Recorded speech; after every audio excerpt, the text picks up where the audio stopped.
Happy birthday! Frosty the Snowman was a Story of the Phantom Snowy Man began about 10 years ago. It was a few days after New Year's, and I was in the process of putting away all the Christmas display that I had put out that year. In doing so, I happened to find this large, older wooden snowman that somebody had propped up against one of the trees. And I thought, well, must be some of the youngsters in the neighborhood playing a prank on someone, and stuck it in my yard. So I proceeded to go ahead and put away the Christmas displays that I normally put out. And I took that snowman and popped it up by the mailbox, thinking that the owner might see it and claim it and take it on back. Well, after 2 weeks almost passed, it was still sitting there. No one bothered to claim it. So I decided to just go ahead and put it in the basement with the other Christmas decorations. And there it sat for the rest of the year. Well, along come Thanksgiving, when I normally start putting out my annual Christmas displays, which consist of 12, 13, 14 different snowmen, which I collect over the years. And it all began with one that I had been putting out for the last 25 years. But anyway, I saw this and decided to go ahead and add it to my collection. So I gave it a new paint job and dressed it up. It was in very sad shape, and did some repairs on it, and placed it out there with the rest of my Christmas display. And after 3-4 days passed, I happened to be coming up the driveway, and I looked over and saw there was a envelope, small white envelope, attached to the snowman that I had found the year before. And I kind of chuckled, and here the envelope consists of all kind of candy canes and little Christmas decoration and little snowmen on it. And so I brought it in the house and said to my wife, someone left us a card attached to the snowman out there. So after opening it up and seeing what it consists of, which was a Christmas card of a snowman, and it read as follows: I just love my new look. I hardly recognize myself. It looks as though the years have just melted away. You must have seen Queer Eye for the Snow Guy. Well, I didn't understand what that meant, but anyway, and it goes on to say, I do make an excellent snow cream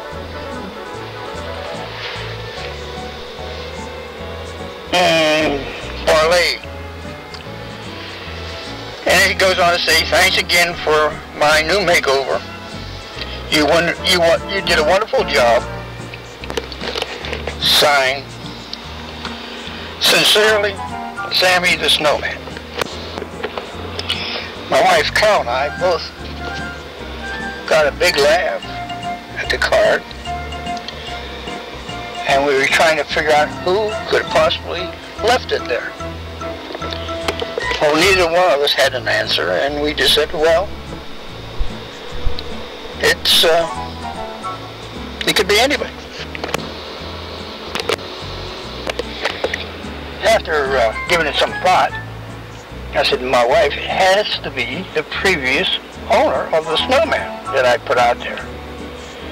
And I said, I wonder why they didn't come to the door and let us know it was theirs or claim it or whatever, but they didn't seem to care, and that was that. Before I continue the story of Sammy the Snowman,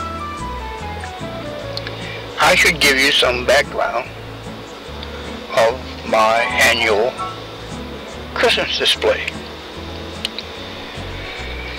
which consists of nothing but a collection of snowmen that I have gathered or made over the past 20-some years.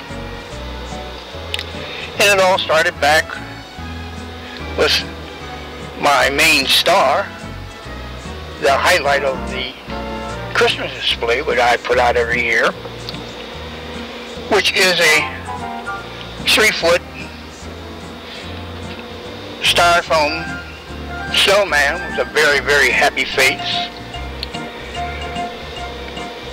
and has a pair of skates on it, and it to it over the years, and it just constantly, and the people in my neighborhood have over the years called it Frosty. I once had a little boy knock on my door just prior to Thanksgiving and asked when was Frosty coming out. I also had a neighbor or two, when we were ill with the flu, one that called us and said how come the Christmas display was out and where was Frosty. So the neighborhood over the years got to expect my Christmas display. In fact, every year I say would be the last year that I was going to do it, and someone would bring it up, and being vain as I am, I go ahead and put it out one more year. But anyway, as I said, there is a collection of snow characters, snowman characters. Each year I try to find a new one or something to add to the collection, and to try to change the arrangement in the yard every year so it has a little bit of a different look or a different theme of some sort. And then I have to, a lot of times, give them all repairs or paint jobs again before I put them back out because of the following year, depending on what the weather might have been. But anyway, to get back to Sammy the Snowman, or what we now call the Phantom Snowy Man,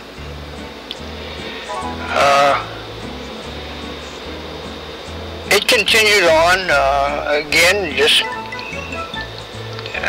that was that after that particular incident of finding that particular Christmas card on there, and the Christmas holidays came and passed, and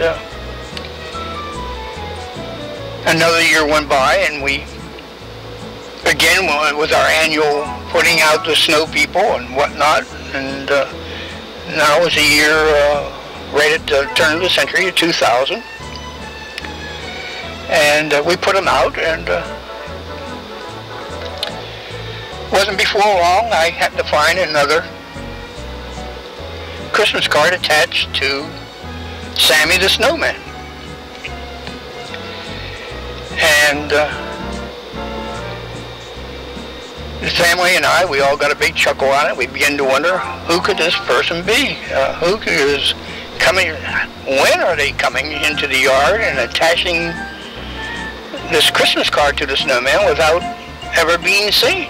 So another year passed, and we go on, and the third year comes about, and there's another Christmas card. And in fact, all last three years, they're identical Christmas cards. Like someone had a little box, and each year there would be a different saying in them, and I would have to go back and find them to relate what they wrote on each card. which I will do so somewhere along the story here. But anyway, it got a little bit more interest because the incident keeps reoccurring. We're now going into this coming holiday will be the 11th year, and over the past 10 years, every year there's been cars attached to the snowman. And again, after 10 years of hide and seek, I still have no idea of who the mystery snowy man can be. I do suspect it's an older woman by some of the phraseology that she uses in the Christmas cards.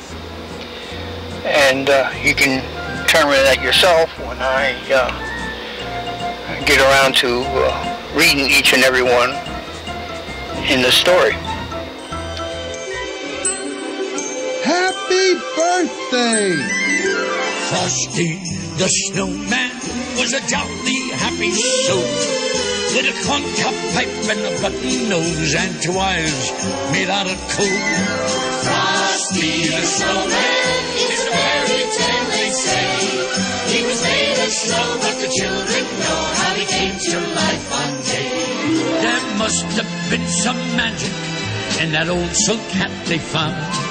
For when they placed it on his head, he began to dance around. Frosty the Snowman was alive as he could be, and the children say he could laugh and play just the same as you and me. Frosty the Snowman knew the sun was hot that day, so he said, let's run and we'll have some fun now before I melt away. Down to the village with a broomstick in his hand, running here and there all around the square, saying, catch me if you can.